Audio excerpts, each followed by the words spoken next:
one. Okay. Yeah. Let's go from one notorious game to another. New England and Indianapolis. The last time these two teams met, one word for you people: Deflategate. Andrew Luck is 0-4 against Tom Brady. New England is favored by 7.5 points. Skip, what do you make of this spread?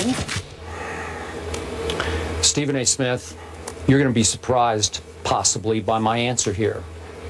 I think it's too high in favor of the New England Patriots. And I know many, many people out there right now are scoffing at me, if not laughing out loud at me. This is the classic trap spread, which leads to trap game. This is the classic case of everybody says syndrome. When everybody says this is going to happen, when everybody believes that the Patriots will embarrass once again Andrew Luck and company on their home field, the opposite happens.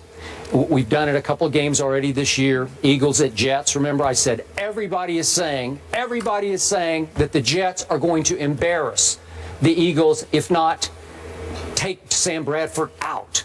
And you know what happened. So in this case, I'm not predicting an upset here. I'm still saying that New England will win the game.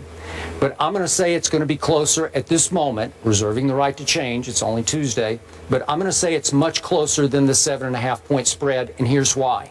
1 year ago in Indianapolis, it was a little bit later in the season, on a Sunday night also, the Colts that you have picked to go to this year's Super Bowl, they were favored by 3 against Brady and company. So now they're underdogs by 7.5, so it's a 10.5-point swing all the way over to Brady and company. Why? Well, obviously Andrew Luck is fighting a banged-up shoulder, and we're not sure what the deal is, but he supposedly practiced, full participant in practice, so I'm going to guess or bet Andrew Luck is going to play, and I think he'll be capable of playing on Sunday night at home. So we look at everybody is saying that this is Tom Brady on a 2007 memorial mission to get even with the National Football League. This is Tom Brady on a mission, Psycho Tom, to deflate every opponent by a run-up score. And he's tried to, we saw it against Jacksonville, he got to 51. I think he was trying to run it up against Dallas, and he just couldn't. But they did get to 30. They've been averaging 40. And you would think that with an average score of those 4 games that Andrew Luck has lost to Tom Brady, the average score has been 47-18. The odds would tell you this is going to be another 47-18 game. But then I look at Andrew Luck, and even though I call him a turnover machine because he has 8 total turnovers in the 3 games that he's played, obviously Hasselbeck came in and saved the day for them with 2 narrow wins, obviously, against Jacksonville and pulling out at Houston. And they're 3-2, so they're still barely afloat. Andrew Luck is coming back. All of his weapons, to my knowledge, are pretty much intact now. T.Y. Hilton, Moncrief, Fleener, Andre Johnson finally had a rise and shine game at Houston, had 2 touchdown catches. The defense is okay. It's not terrible. They're tied for 18th in points allowed, so they're not like the worst defense. They're just kind of a middle-of-the-pack defense. Right. And, again, it's a team that a whole lot of people other than you like to get to the Super Bowl. So I'm saying 7.5-point favorites are the Patriots on the road at Indy just because of past history and what we think Tom Brady is doing to the NFL. It's just too many. The Colts are still too good. They're still a pretty good football team with an occasionally very good quarterback who just hasn't cleaned up his act yet. Well, you know what? I appreciate your sincerity. This beautiful Academy Award-winning performance that you're putting forth. It's a beautiful thing to see. It's extremely convincing. I will appreciate. And 100% authentic. I don't appreciate the fact that you did not inform me when you went to Hollywood to take acting classes, because this is a beautiful, beautiful thing to see here. You're trying to act like you are actually concerned, that you actually really believe the game is going to be close, when you and your heart of hearts have been waiting for this game for months, because you primarily blamed the Indianapolis Colts along with Roger Goodell for all the things that transpired. But suddenly, as the game approaches, this is the classic game, Stephen. No, it is a beautiful. I know this man. It is a beautiful, beautiful acting performance because, well, whatever. This is what the guy is doing. Skip is sitting back and he's saying, we're going to get him. We're going to get him. You know, how dare they do this to us? They tried to sit there and take the season away from Tom Brady. Go Go get them. Make them pay. That's what Skip Bayless is doing. But on national TV in front of everybody, he has to give the impression, I'm very, very concerned. I think this game is going to be far closer than anybody thinks. Don't you all be fooled. So then when New England blows them out Monday, hey, I said it was going to be close, but in my heart of hearts, I knew that Tom Brady was going to make them pay. That's all Skip's doing here. Don't even fall for it. Here's the deal. 7.5-point favorite, Skip Bayless. 7.5-point favorite, Skip. I got news for you. That's not a blowout. You trying to tell me it's not conceivable that the New England Patriots can win 28-20? They'd still cover. So I don't think it's too large of a number at all. That's not a blowout to me. So when you've got a 7.5, if you're 7.5-point favorites, I don't consider that to be that big of a deal, because I think that's something that New England can and will easily cover. Now, do I think that it will be a blowout? Here's the only reason why I will subscribe to your phony position, which is authentic on my part.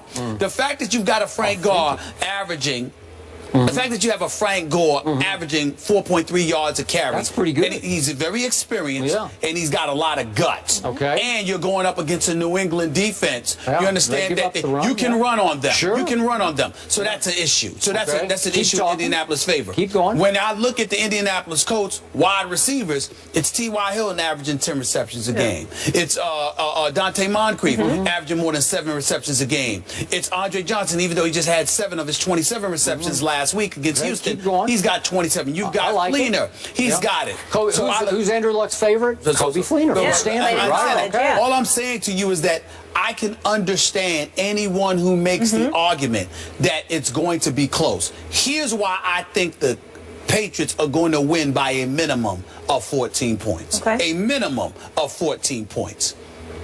I'm looking at it from this perspective. It's not about the existence of Deflategate, the fact that it happened.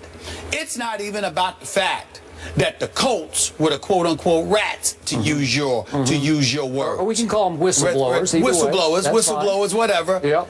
What I like rats. What really resonates with me is the reality that that's all anybody's going to be talking about this week leading up to the game. It's one thing if it was the past and you're just talking about a football game, but the fact that everyone is going to be talking about this, and that's all they're going to be talking about leading into Sunday's game, that to me is when Tom Brady is at his greatest. That to me is when, now if you talk about Tom Brady, well, your team is a juggernaut and you're the #1 passing offense in the NFL, and you're going to do this and you're going to do that.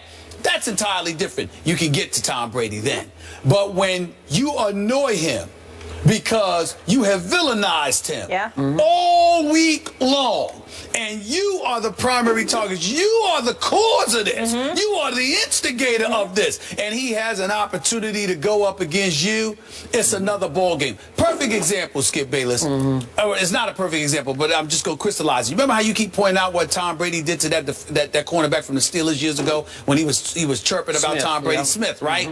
He didn't do that about Hardy. Do you know why he didn't do that about Hardy? Because even if you rip the defense to shreds, the fact that Hardy can hit you and he doesn't have to really contend with you is why it makes no sense to go at Hardy. Because I'm the quarterback, I'm defenseless, I'm back there looking to throw the ball, and this guy has just open season at me because my offensive line can't block him. Well, that's not somebody. But if Hardy had been a cornerback, it would have been a different story. It would have been a different story. So I'm looking at the Colts, and I'm saying, okay, I look at these guys, I look at the Patriots, I think they rank like 20th against the run defensively. I think Gore and those boys are going to be able to run. I think the combination of T.Y. Hill with Andre Johnson and those boys, the experience is going to help you.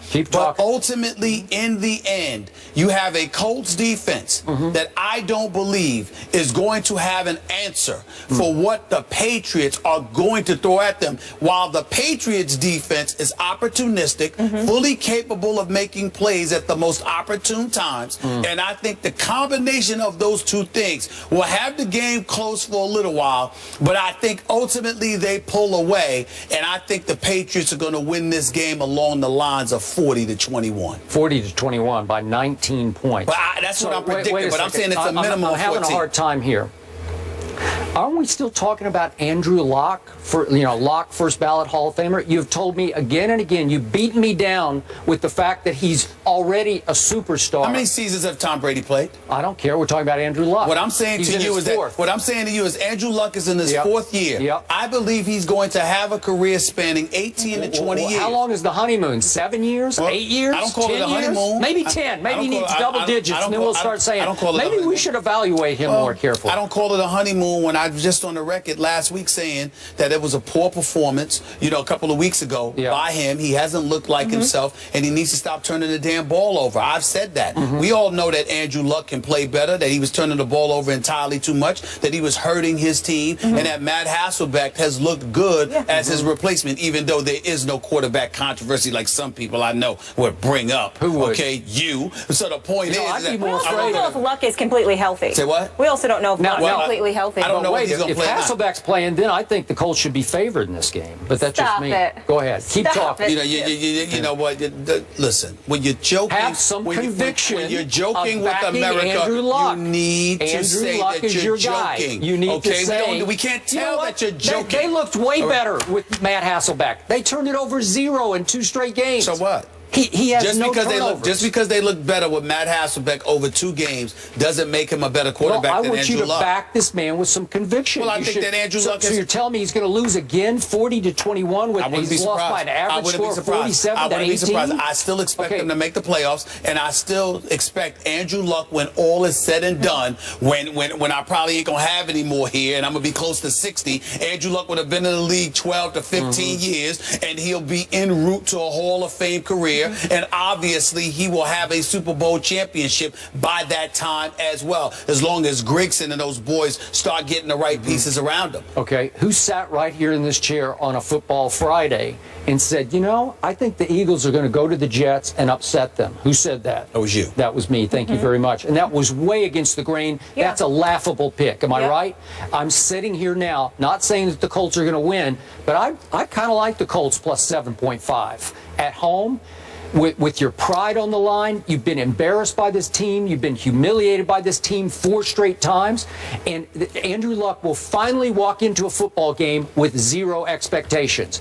He had expectations in the playoff game at Foxborough. Maybe I've gone too far with the 40, but I firmly believe that the New England Patriots will win this game by at least 14 points. Okay, you've gone from 19 to 14. Well, I said 14 first. All right. We just don't know what Luck is going to show up. We haven't seen the real Andrew Luck at all this season. We haven't? No. Well, who was that guy at Buffalo in the opener? Who was that guy? Stop it. Wait, are you saying that he's just been in a slump, or what are we saying? He has been in a slump. Oh, okay. And he's been banged up. Well, maybe he'll emerge from a slump this weekend. I don't know. All right. Let's see. All right.